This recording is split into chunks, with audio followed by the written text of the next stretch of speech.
साथियों नमस्कार। एक बार पुनः मैं आप सभी के सामने अपने विचार लेकर प्रस्तुत हूँ। जैसा कि मैं हर बार कहता हूँ कि कोई भी व्यक्ति और कोई भी विचार हो उसका सभी लोग समर्थन करें, ये आवश्यक नहीं है। मैं भी जानता हूँ कुछ लोगों को मेरे विचार, मेरी बातें पसंद आएंगे और कुछ को ना भी आएँ। डजंट मैटर, मुझे कोई फ़र्क नहीं पड़ता उस बात से, क्योंकि मैं संविधान और दूसरों की गरिमा के दायरे में अपनी बात कहता हूँ। साथियों, जैसा कि सोशल मीडिया के माध्यम से आपको भी पता लगा और मुझे भी पता लगा कि दिल्ली सरकार में मंत्री रहे तथा वर्तमान समय में भी विधायक राजेंद्र पाल गौतम जी ने आम आदमी पार्टी का दामन छोड़ दिया। उनकी मर्जी है, किसी का भी दामन छोड़ सकते हैं, किसी का भी दामन पकड़ सकते हैं, क्योंकि ऐसे मौका परस्त नेताओं के लिए राजनीतिक पार्टियां होटल की तरह होती हैं, जहां अच्छा खाना या अच्छा अकोमोडेशन मिले तब तक उस होटल में या उस पार्टी में बने रहे, और जब वहाँ पर दाना चुका उठने लग जाए तो फिर वहाँ से भागकर किसी दूसरे होटल या दूसरी पार्टी में चले जाओ। ये बात मैं इसलिए कह रहा हूँ कि बेशक राजेंद्र पाल गौतम जी ने अपनी मर्जी से पार्टी ज्वाइन की थी, आम आदमी पार्टी, और अपनी मर्जी से ही छोड़ के अब कांग्रेस में भाग गए, वो उनकी मर्जी है। लेकिन वो जो कारण जो बता रहे हैं ना, रीज़न जो बता रहे हैं, वो ये कहते हैं, ये कहूँ कि ये बहाना बना रहे हैं कि आम आदमी पार्टी में दलितों की तथा दलितों के महापुरुषों की इज्जत नहीं होती, उन्हें मान सम्मान नहीं मिलता। आप एक बात बताइए, आप सभी लोग जानते हैं दिल्ली के स्वास्थ्य मंत्री सत्येंद्र जैन जी कई महीनों से जेल में हैं। जनता उनकी शक्ल भी भूलती जा रही है। मनीष सिसोदिया जी भी काफ़ी समय जेल में रहे। अरविंद केजरीवाल जी जो मुख्यमंत्री हैं वर्तमान में भी, वो भी काफ़ी समय से जेल में हैं। संजय सिंह जी भी जेल में हैं, जेल में रहे थे, सॉरी माफ़ी चाहता हूँ। अभी मनीष सिसोदिया जी और संजय जी तो छूट चुके हैं। दूसरी बात, आप अगर ये कहते हो कि आम आदमी पार्टी में दलितों और दलितों के महापुरुषों का सम्मान नहीं होता, तो राजेंद्र पाल गौतम जी और प्यारे साथियों, इन्होंने एक संगठन बनाया हुआ मिशन जय भीम। दूध पिएंगे फुल क्रीम, बेवकूफ़ बनाएंगे बोल बोल के जय भीम जय भीम जय भीम।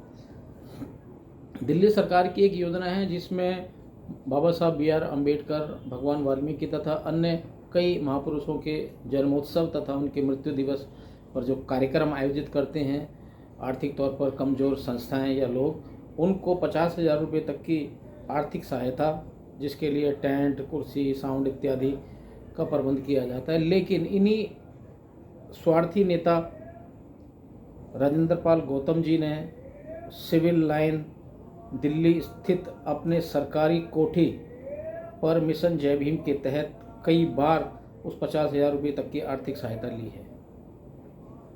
क्यों यार? अगर मंत्री जैसे लोग अपने कोठी बंगलों पर अपने मान सम्मान बढ़ाने के लिए अगर कोई कार्यक्रम आयोजित करेंगे, तो आप उन गरीब कार्यकर्ताओं, उन गरीब संस्थाओं का हक नहीं मार रहे हो। निसंदेह आप ऐसे लोगों का हक मारते हो क्योंकि आप स्वार्थी हो।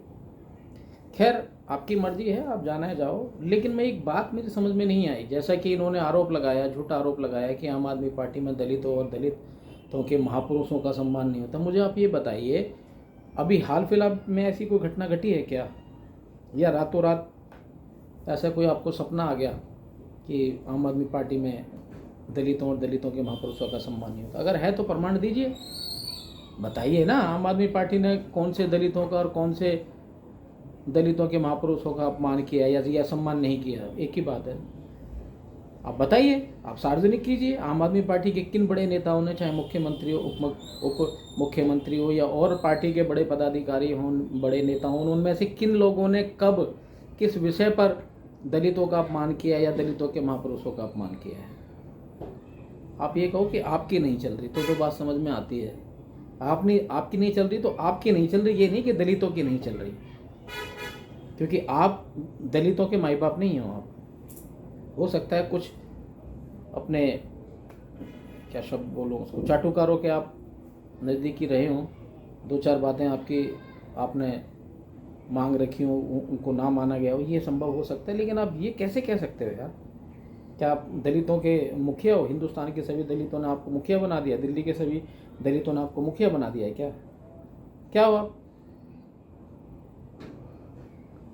आप कहते हो पार्टी में सम्मान नहीं होता, तो आप जिन पार्टी में जा रहे हो वहाँ सम्मान होता है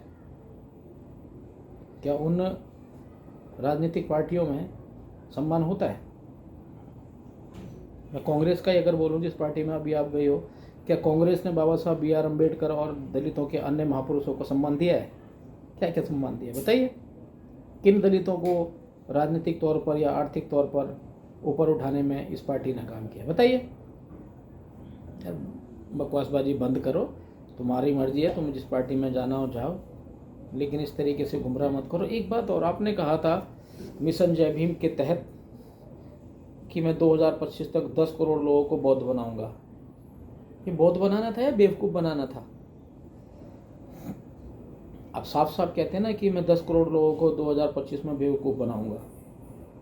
ये जुबान फिसल गई थी, बेवकूफ़ शब्द बोलने की वजह आपने बौद्ध बोल दिया था।